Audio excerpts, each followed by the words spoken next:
Assalamualaikum warahmatullahi wabarakatuh. Perkenalkan, nama saya Mitya Sarunatipa dari Prodi Teknik Informatika kelas A semester 5. Di sini saya akan memenuhi tugas UAS mata kuliah jaringan komputer, yaitu tentang studi kasus infrastruktur jaringan. Langsung saja kita ke soalnya. Bisa dilihat di sini, dari studi kasus infrastruktur jaringan ini, terdapat beberapa pertanyaan yang nantinya saya akan jawab, yaitu pada bagian pertama ada konfigurasi dasar. Bisa dilihat di sini gambarnya, yaitu saya akan menjelaskan tentang konfigurasi IP. Gambar di atas ini adalah konfigurasi dasar IP address pada router mikrotik untuk infrastruktur jaringan perusahaan pada Teknova. Di sini kita akan mengatur masing-masing interface sesuai dengan desain jaringan yang telah direncanakan. Yang pertama ada interface LAN karyawan menggunakan alamat IP 192.168.10.3 dengan jaringan yaitu 192.168.10.0 pada interface Ether karyawan. Jaringan ini digunakan oleh karyawan.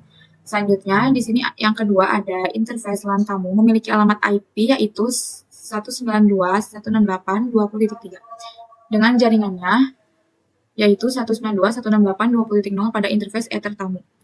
LAN ini digunakan untuk tamu perusahaan dengan layanan hotspot berbasis login.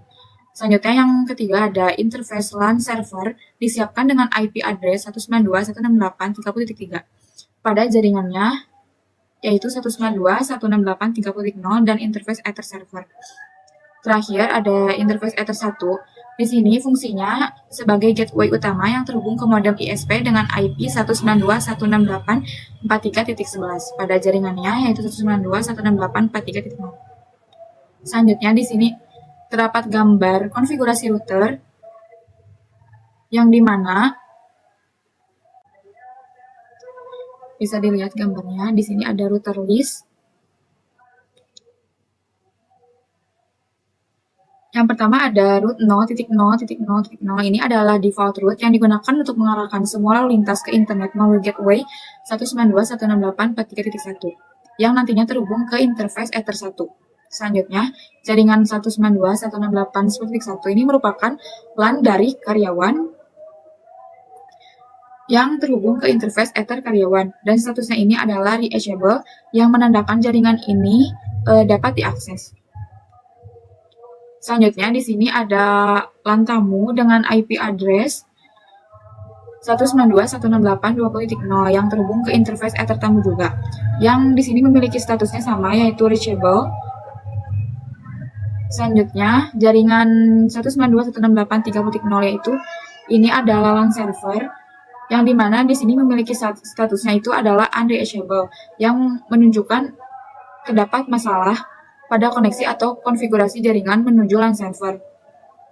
Terakhir di sini ada jaringan interface Ether 1 yang merupakan bagian dari jaringan lokal yang nantinya terhubung ke ISP. Selanjutnya di sini ada konfigurasi NAT root yaitu Network Address Translation. Pada konfigurasi NAT ini di sini kita hanya mengisi pada bagian chain yaitu di sini kita pilih SRC NAT karena RSC NAT ini akan menerapkan aturan untuk lalu lintas keluar. Selanjutnya pada out interface-nya di sini kita hanya pilih Ether 1 yang merupakan interface keluar menuju jaringan eksternal atau ISP. Nah, pada konfigurasi NAT ini nantinya seluruh perangkat di jaringan lokal dapat menggunakan koneksi internet melalui router mikrotik. Aturan ini juga akan mengamankan jaringan lokal dengan menyembunyikan IP privat dari dunia luar. Selanjutnya bagian kedua yaitu hotspot. Bisa dilihat gambar konfigurasi hotspotnya.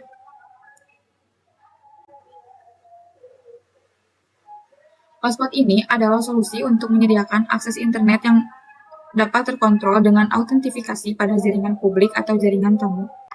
Saat kita akan melakukan konfigurasi hotspot, kita berada di menu IP, lalu kita klik hotspot. Di sini terlihat satu konfigurasi hotspot dengan nama hotspot yang berjalan pada interface Ether tamu menggunakan address pool HS pool 3 yang secara otomatis memberikan alamat IP kepada klien.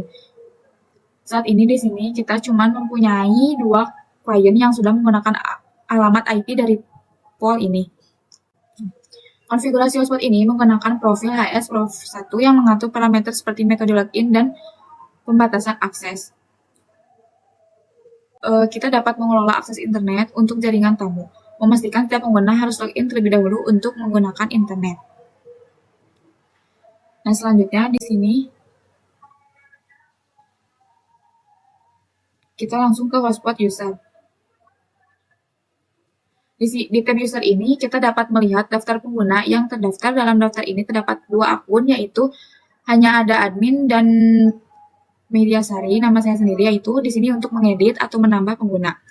Di sini, pengguna Mediasari dikonfigurasi dengan kata sandi, yaitu dengan isi passwordnya Mei123 dan menggunakan hotspot Mei. Dan kita juga dapat mengatur opsi lainnya seperti alamat MAC dan root khusus, atau menghapus dan menonaktifkan akun.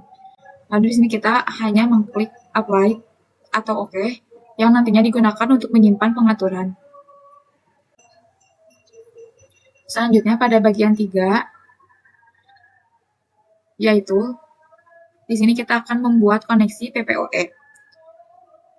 PPOE ini adalah PPOE server untuk jaringan LAN karyawan, yaitu dengan alamat IP-nya 192.168.0. Bisa dilihat gambarnya.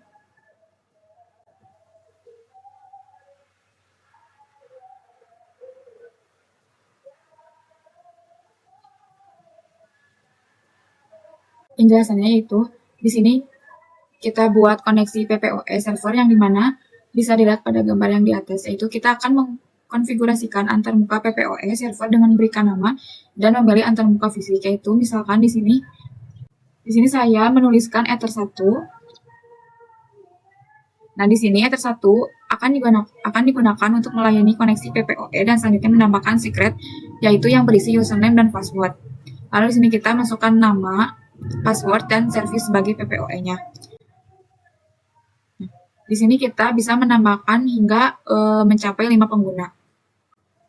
Dan isi username dan passwordnya itu berbeda-beda. Kesimpulannya yaitu tampilan ini menunjukkan langkah-langkah yang diperlukan untuk memastikan bahwa pengguna ini akan mendapatkan alamat IP yang dinamis dari rentang yang telah ditentukan saat mereka nantinya akan terhubung melalui PPOE. Keempat, akan membahas QoS, yang dimana di sini bisa dilihat gambarnya.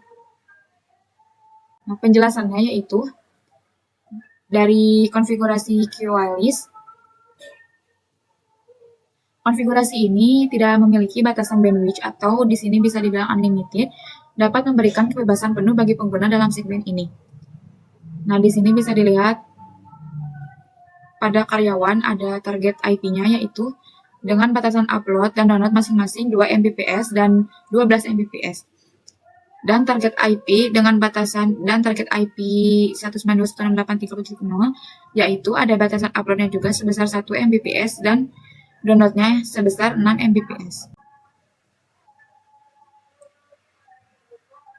Selanjutnya di sini kita akan melihat antarmuka status koneksi dari sebuah jaringan hotspot.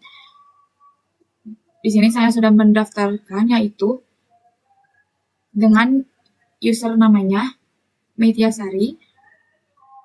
Informasi yang ditampilkan ini mencakup alamat IP lokal pengguna, jumlah data yang telah diunggah dan diunduh, durasi koneksi yang baru saja dimulai, serta interval pembaruan status yang diatur setiap 1 menit.